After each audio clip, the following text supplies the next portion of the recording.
ते 10 लोक होते। 7 महिला 3 पुरुष ट्रकमध्ये बसून आले। सारे गुन्हेगारी वृत्तीचे।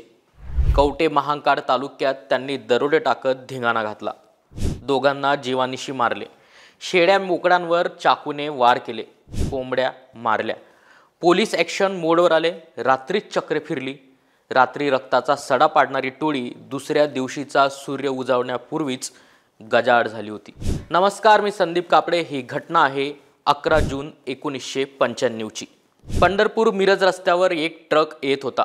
कवटे महांकाळ हद्दीत 10 जणांच्या टोळीने तो ट्रक थांबवला।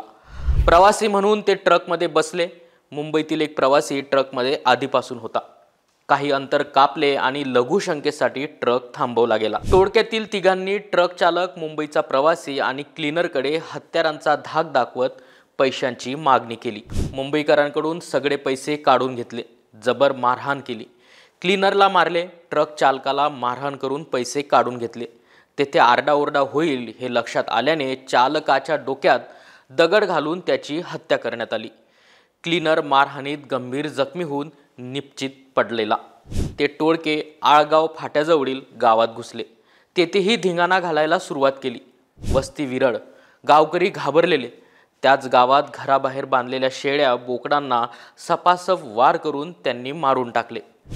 टोळीने मोर्चा एका घराकडे वळवला। तेथे दरोडा टाकला। पुढे एका गावात शिरले। दरोड्यावेळी प्रतिकार करताना आणखी एकाचा खून केला। एका महिलेवर अत्याचारही केला। हे राक्षसी कृत्य थरकाप उडवणारं होतं। ही लूटमार सुरू असताना लोकांनी एकमेकांना संदेश पाठवले। लोक सावध झाले। ग्रामस्थांनी कवटे महांकाळ पोलीस ठाणे गाठले। आळगाव फाट्यावरील खुनाची घटना समोर आली तोवर टोळीने जत गाठले होते। मध्यरात्री पोलिसांची गोपनीय यंत्रणा कामाला लागली। जत पोलिसांच्या मदतीने तिघांना ताब्यात घेतले गेले। पोलिसी खाक्या दाखवताच अन्य साथीदारांचा पत्ता काढला। काही दिवसात त्यांना देखील जेरबंद करण्यात आलं। जिल्ह्यात खळबळ उडवणारी ही घटना होती। रात्री लोक घराबाहेर पडायला घाबरू लागले। अशा टोळ्यांची दहशत मोडण्यासाठी पोलीस दलाने विशेष मोहीम हाती घेतली होती। खटला आता न्यायालयात पोहोचला।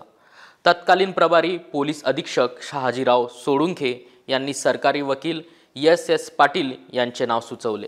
खटल्याची सुनावणी सुरू झाली।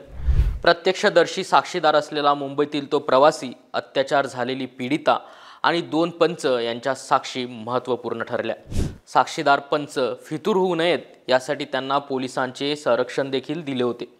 सुनावणी दरम्यान साक्षी व घटनास्थळाचे पुरावे ग्राह्य धरून तत्कालीन दुसरे अतिरिक्त सत्र न्यायाधीश मदन जोशी यांनी खटला ऐकून घेतला।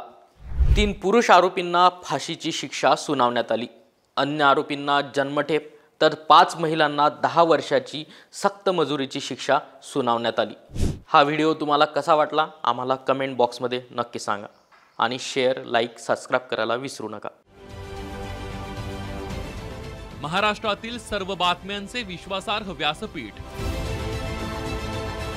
सकाळच्या सर्व सोशल मीडिया प्लॅटफॉर्मला लाईक, फॉलो आणि सबस्क्राइब करा।